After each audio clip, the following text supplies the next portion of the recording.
Rosario de Marsal sudah tidak asing lagi di telinga warga Indonesia.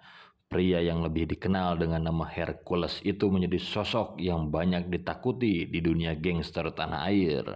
Dia bahkan sempat dianggap sebagai penguasa wilayah Tanah Abang, Jakarta Pusat. Hercules juga pernah menjadi seorang portir untuk TNI Angkatan Darat pada masa integrasi Timor Timur. Karena nyalinya yang begitu besar, Rosario pun mendapat sandi panggilan Hercules, nama itu yang melekat dengannya sampai sekarang. Pada tahun 90-an, Hercules pindah ke Jakarta. Dia mendirikan kelompok preman di Tanah Abang. Dari sini namanya semakin dikenal. Hercules bahkan bak selebritas, terkadang muncul di acara TV serta majalah atau tabloid. Hidup keras Hercules sejak kecil mungkin yang membuatnya seperti sekarang. Bayangkan saja, pada usia 12 tahun dia kehilangan satu tangannya pasca serangan di tanah kelahirannya di Ainaro pada tahun 78. Serangan ini juga menewaskan orang tuanya. Hercules pun mengakui sosok premanismenya. Dia pernah bercerita sering mendapat bacokan senjata tajam dari lawannya. Bahkan dia menyatakan pernah dikeroyok oleh 100 preman berpedang samurai. Selain itu, Hercules juga mengaku rusaknya salah satu matanya karena ditembak dari jarak dekat. Sepanjang aksi premanismenya, ayah 4 orang anak ini setidaknya pernah 3 kali masuk penjara.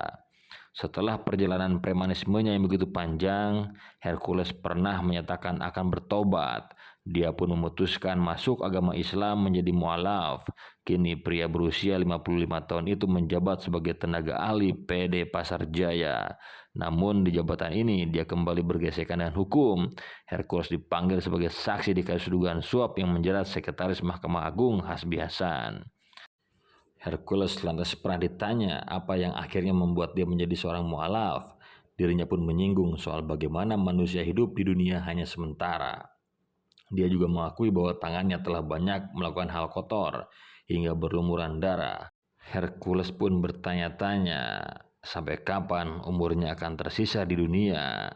Kata Hercules, ya karena begini, kita hidup ini sementara. Kalau bicara tangan kotor, tangan saya ini sudah kotor sekali, sudah berdarah-darah.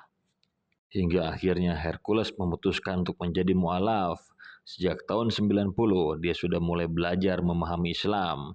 Ia sadar bahwa hidup hanya sementara di dunia. Sekarang ini Hercules memiliki kebiasaan yang berbeda setelah menjadi mualaf. Dia menikah dengan seorang wanita dan memberi makan ratusan anak yatim serta sering berpuasa. Tidak hanya itu, Hercules juga banyak terlibat dalam kegiatan sosial seperti membangun masjid dan membantu pedagang kecil. Hercules juga giat beribadah, puasa, dan berbagi dengan kaum duafa. Dia pun sangat dekat dengan sejumlah para alim ulama di Indonesia.